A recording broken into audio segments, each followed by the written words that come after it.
CTET विषय के अंतर्गत आपको हिंदी पेडागोजी यानी कि हिंदी शिक्षण शास्त्र की क्लास आपको मिल रही है, जो कि आपके सीटेट परीक्षा के लिए बहुत ही महत्वपूर्ण है। तो कुछ लोगों का कमेंट आ रहा था, तो मैं उन लोग को सभी लोगों को बता देना चाहता हूं कि उन लोगों का कहना यह है कि आप हिंदी विषय के साथ साथ अन्य विषय को भी पढ़ाए। तो मैं आप सभी को बता देना चाहता हूं कि इसमें आपका ही फायदा है, क्योंकि हिंदी की जो यह क्लास नोट्स वाली आपको क्लास जो मिल रही है, इसमें ज़्यादा समय नहीं लगेगा। 1 हफ्ते से 10 दिन के अंतर्गत मैं आपको यह नोट्स वाली क्लास पूरा दे दूंगा। आप लोग अपना नोट्स हिंदी वाला बना लेंगे। उसके बाद मैंने आपको इसके पहले वाली वीडियो में ही बता दिया था कि जब यह हिंदी की नोट्स वाली जो क्लास है यह ख़त्म हो जाएगी, तो मैं हिंदी का ऑब्जेक्टिव क्वेश्चन लाऊंगा। तो जब हिंदी का यह आप थ्योरी पढ़ लेंगे तो आपको हिंदी पूरा समझ में आ जाएगा। तो यदि पहले कॉन्सेप्ट को क्लियर करने के बाद यदि आप ऑब्जेक्टिव क्वेश्चन हल करते हैं, तो आपको उसमें प्रश्नों को समझने में बहुत ही आसानी होगी। आप अच्छे तरीके से प्रश्नों को हल करते चले जाएंगे, आपको कोई कन्फ्यूजन नहीं होगा। इसीलिए हम चाहते हैं कि पहले हिंदी की जो क्लास है, यह जो क्लास चल रही है, इसको पूरा ख़त्म कर दिया जाए। उसके बाद हिंदी की ऑब्जेक्टिव भी चलेगी, उसके साथ साथ मान लीजिए ईवीएस आपका बचेगा, मैथ बचेगा, सीडीपी बचेगी पेपर 1 के अंतर्गत। तो पेपर 1 पहले मैं कंप्लीट करूंगा, तो जो भी मतलब हिंदी वाली जब यह ख़त्म हो जाती है क्लास, तो इसका हिंदी का ऑब्जेक्टिव आएगा। उसके साथ अन्य और सब्जेक्ट, जिस तरह से यह हिंदी की मिल रही है क्लास, उसी तरह से आपको अन्य सब्जेक्ट की मिलेगी, क्योंकि इस तरह आपको क्लियर हो जाएगा। आपको समझ में भी आना चाहिए। ऐसा नहीं है कि बस आप लोग ऑब्जेक्टिव हल करते। मेरा यही उद्देश्य है कि आपको अच्छा कंटेंट प्रोवाइड करूं, आपको अच्छा नोट्स मिल सके, आपकी अच्छी तैयारी हो सके। तो यदि आपको लगता है कि मैं कुछ इसमें गलत बोला, कुछ आपके लिए गलत कह रहा हूं, तो आप लोग कमेंट के माध्यम से उसको बता सकते हैं। मैं आपके अच्छी तैयारी के लिए ही इस तरह से क्लास की श्रृंखला ला रहा हूं, ताकि आपको इसका पूरा लाभ मिले। तो यह आज की हिंदी पेडागोजी की जो है चौथी क्लास, हमारा चौथा चैप्टर है। इसके पहले मैंने आपको 3 चैप्टर बता दिया है, उसकी जो है प्लेलिस्ट आपको चैनल पे मिल जाएगी। यदि आप उस वीडियो को नहीं देखें तो उसको ज़रूर देखिए। तो आज की यह जो क्लास है, चौथी क्लास में हम आपको भाषा अधिगम में व्याकरण की भूमिका के विषय में इसमें बताएंगे। नमस्कार दोस्तों, स्टडी विद शशि पर आपका स्वागत है। तो चलिए हिंदी पेडागोजी की यानी हिंदी शिक्षण शास्त्र की चौथा चैप्टर जो है हम आज शुरू करते हैं।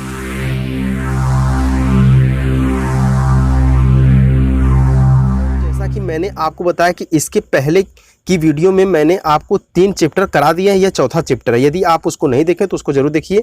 तो चलिए हम चौथे चैप्टर की ओर चलते हैं। चौथा चैप्टर आपका यह है भाषा अधिगम में व्याकरण की भूमिका, यानी भाषा अधिगम में व्याकरण की क्या भूमिका है, इसके विषय में आप जानेंगे। यानी कि role of grammar language learning, भाषा अधिगम में व्याकरण की भूमिका के विषय में जानेंगे।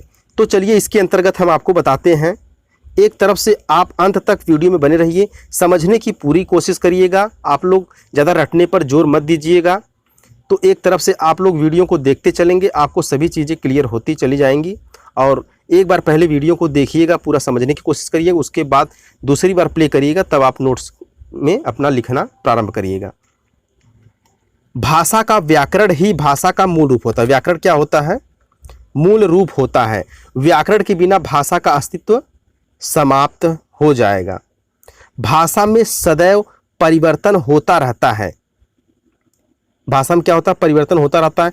भाषा के इस परिवर्तन पर नियंत्रण रखने का कार्य जो है व्याकरण ही करता है। इसलिए जो है व्याकरण अति महत्वपूर्ण हो जाता है। व्याकरण से भाषा में शुद्धता आती है।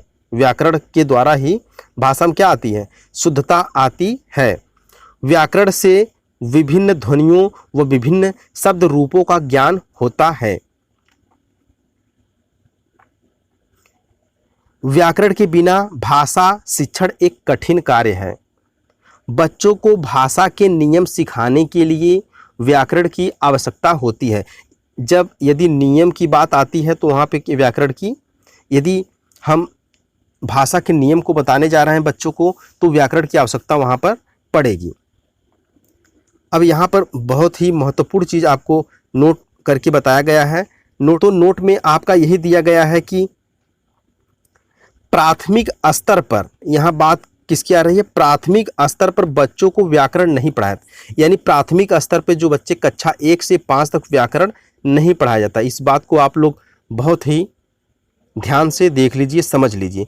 परंतु शिक्षकों को व्याकरण का ज्ञान होना आवश्यक है, यानी कि शिक्षकों को तो व्याकरण का ज्ञान होना आवश्यक है, परंतु 1 से 5 तक व्याकरण नहीं पढ़ाया जाता। उच्च प्राथमिक स्तर यानी कक्षा 6 से, जब कक्षा 6 में बच्चा जाता है से व्याकरण शिक्षण प्रारंभ हो जाता है, तो वहाँ से शिक्षक क्या करते हैं? व्याकरण बच्चों को पढ़ाना प्रारंभ कर देते हैं। इसके आगे बढ़ते हैं। व्याकरण शिक्षण की विधियाँ। व्याकरण शिक्षण की विधियों के अंतर्गत आप लोग सबसे पहले देखेंगे निगमन विधि। तो यह विधि क्या है? यह विधि रटने पर आधारित है। सबसे पहला यही हो जाता है कि निगमन विधि रटने पर आधारित होता है। उसके बाद दूसरा हमारा है, इस विधि में शिक्षक छात्रों को या तो मौखिक रूप से या लिखित रूप से भाषा के नियम बता देते हैं। सबसे पहले इसमें क्या बताया जाता है? नियम बता दिया जाता है। विद्यार्थी उन नियमों और सिद्धांतों को रट लेते हैं। तो जब शिक्षक क्या करता है? पहले नियम को बताता है। इसमें निगमन विधि में पहले नियम बताया जाता है। बच्चों को क्या करते हैं? अध्यापक जो है मौखिक रूप से या तो लिखित रूप से उनको नियम बता देते हैं। विद्यार्थी जो है उन नियमों व सिद्धांतों को रट लेते हैं। इस विधि में चिंतन, निरीक्षण, उपयोग आदि का अभाव होता है। तो यह था हमारी निगमन विधि। निगमन विधि के आगे हम बढ़ते हैं आगमन विधि। आगमन विधि को अंग्रेजी में जो हम बोलते हैं इंडक्टिव मेथड बोलते हैं।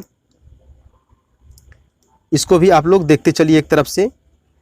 आगमन विधि, तो आगमन विधि यह एक व्यावहारिक विधि है। सबसे पहला क्या है इंपॉर्टेंट चीज? व्यावहारिक विधि है।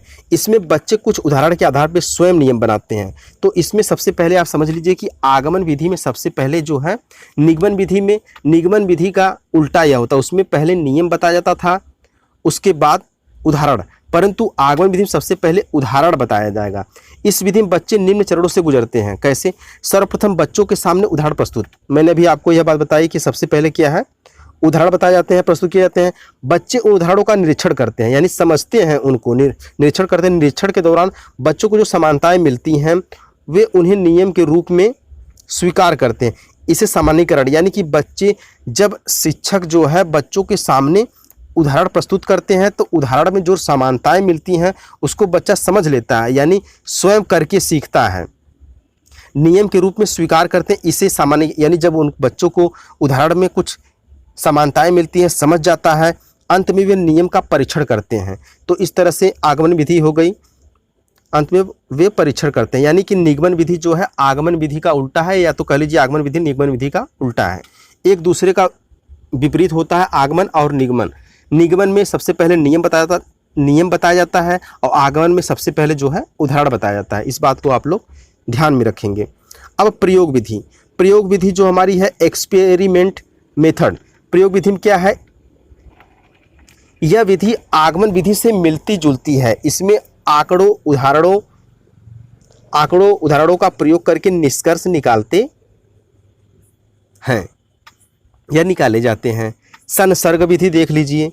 संसर्ग विधि क्या कहती है? इस विधि में बच्चों को विद्वान लेखकों की कृतियां तथा पुस्तकें पढ़ाई जाती हैं। किसकी? विद्वान लेखकों की कृतियां और पुस्तकें पढ़ाई जाती हैं ताकि बच्चे भाषा के सही रूप को जान सकें। संसर्ग विधि यही है कि विद्वान लेखक के जो है उनकी पुस्तकों को पढ़ाई जाती है ताकि बच्चे भाषा के सही रूप को जान सकें। अब इसके आगे बढ़ते हैं प्रत्यक्ष विधि। तो प्रत्यक्ष विधि में डायरेक्ट मेथड, अंग्रेजी में इसको बोलते हैं। डायरेक्ट मेथड में क्या है हमारा? इस विधि में बच्चों को प्रत्यक्ष विधि, जैसा कि नाम से ही आप देख रहे हैं प्रत्यक्ष अनुभव, यानी कि उसके बच्चों के सामने ही प्रत्यक्ष उसको मूर्त रूप से दिखाई देना चाहिए, प्रदान किए जाते हैं। अर्थात बच्चों को विद्वान लेखकों तथा वे लोग जिन्हें भाषा पर पूर्ण अधिकार हो से बातचीत करके, यानी डायरेक्ट उनको जो विद्वान लेखक हैं जिनका भाषा पर पूर्ण अधिकार है उनसे डायरेक्ट मिल जाते हैं बच्चे और बातचीत करते हैं, उनको बातचीत करने का अवसर मिलता है। यह विधि अनुकरण पर आधारित, यानी कि जो विद्वान लेखक होते हैं वह अपनी बात जो भाषा से संबंधित होता है बच्चों को बताते हैं और बच्चे उसका अनुकरण यानी कि नकल करके व्यावहारिक रूप से सीख जाते हैं। तो यह हमारी हो गई प्रत्यक्ष विधि। खेल विधि क्या है? खेल विधि में इस विधि में बच्चे सबसे ज़्यादा रुचि लेते हैं। अब बच्चे हैं, प्राथमिक स्तर के बच्चे हैं या जूनियर स्तर के, तो वह अभी बच्चे हैं, तो बच्चों को जो है ऐसी चीज़ें में ज़्यादा रुचि होती है। जैसे खेल होगी, खेल विधि, इसमें बच्चे ज़्यादा रुचि लेते हैं क्योंकि ये खेल समझते हैं। खेल के माध्यम से हम शिक्षक क्या बता सकते हैं? बच्चों को शब्द भेद बता सकते हैं, लिंग भेद बता सकते हैं, वचन, संज्ञा इत्यादि सिखाए जा सकते हैं। तो इस तरह से आपने आज हिंदी पेडागोजी यानी हिंदी शिक्षण शास्त्र की चौथा चैप्टर, चौथा क्लास आपने देखा, जो कि भाषा अधिगम में व्याकरण की भूमिका, यानी भाषा अधिगम में व्याकरण की क्या भूमिका है, उसको आपने बहुत ही आसानी से समझा। तो क्लास को ख़त्म करते करते मैं आपको एक बात बता देना चाहता हूँ फिर दोबारा से, कि यह जो है आप बताइएगा कमेंट के माध्यम से। यदि आप बात को बताते हैं, कुछ कमेंट करते हैं, तो मैं उस पर विचार ज़रूर करूँगा। और मेरा बस यही, इसीलिए मैं ये हिंदी की क्लास चलाना चाहता हूँ, क्योंकि 1 हफ्ते से 10 दिन का समय लगेगा और हिंदी की जो है क्लास ख़त्म हो जाएगी। फिर ऑब्जेक्टिव क्लास, क्योंकि हिंदी को जब आप लोग एक बार पढ़ लेंगे, वीडियो देख लेंगे, नोट्स बना लेंगे, पढ़ लेंगे, तो आपको हिंदी में कोई कन्फ्यूजन, जब उसका प्रश्न को हल करेंगे तो आपको बहुत ही अच्छा लगेगा, क्योंकि प्रश्न पहले से आपने पढ़ा हुआ है तो आपको आसानी से आ जाएगा। चैनल पे आपको ऑब्जेक्टिव की क्लास दी जाएगी, उसको आप लोग करते चलेंगे। तो जब हिंदी की इधर नोट्स वाली जो थ्योरी की क्लास है ख़त्म हो जाएगी, तो मैं कोई अदर सब्जेक्ट जो आप लोग को अच्छा लगे बताइएगा, मैं उस पर भी विचार करूँगा। यदि आप लोग बताते हैं ज़्यादा संख्या में, यदि आप लोग कहते हैं कि इस हिंदी की क्लास के साथ साथ अन्य सब्जेक्ट की भी क्लास दीजिए, लोग कमेंट करते हैं, तो मैं उस पर भी विचार करूँगा। लेकिन आपके लिए मैं यही सोचा हूँ कि आप सभी लोग के लिए इसी तरह से ठीक रहेगी, क्योंकि एक साथ 2-2 सब्जेक्ट आप ले चलते हैं तो दोनों सब्जेक्ट आपको पढ़ना पड़ेगा, और साथ ही साथ आपके कन्फ्यूजन भी दूर नहीं होंगे। इस तरह से आपको सभी चीज़ जो है क्लियर होती रहेंगी। जैसा भी हो, आप लोग कमेंट के माध्यम से अपना कमेंट ज़रूर करिएगा। जो लोग वीडियो को देख रहे हैं, अपना कमेंट ज़रूर करिए। पूरा वीडियो देखने के बाद कमेंट करिए, ताकि मुझको भी पता चले कि इस क्लास का लाभ कितने लोग ले रहे हैं। और यदि आप चैनल पर नए हैं तो चैनल को सब्सक्राइब कर लीजिए, और टेलीग्राम चैनल, फेसबुक पेज से भी जुड़ जाइए, ताकि समय समय पे मैं जो भी वीडियो अपडेट करूं आपको नोटिफिकेशन मिलता रहे।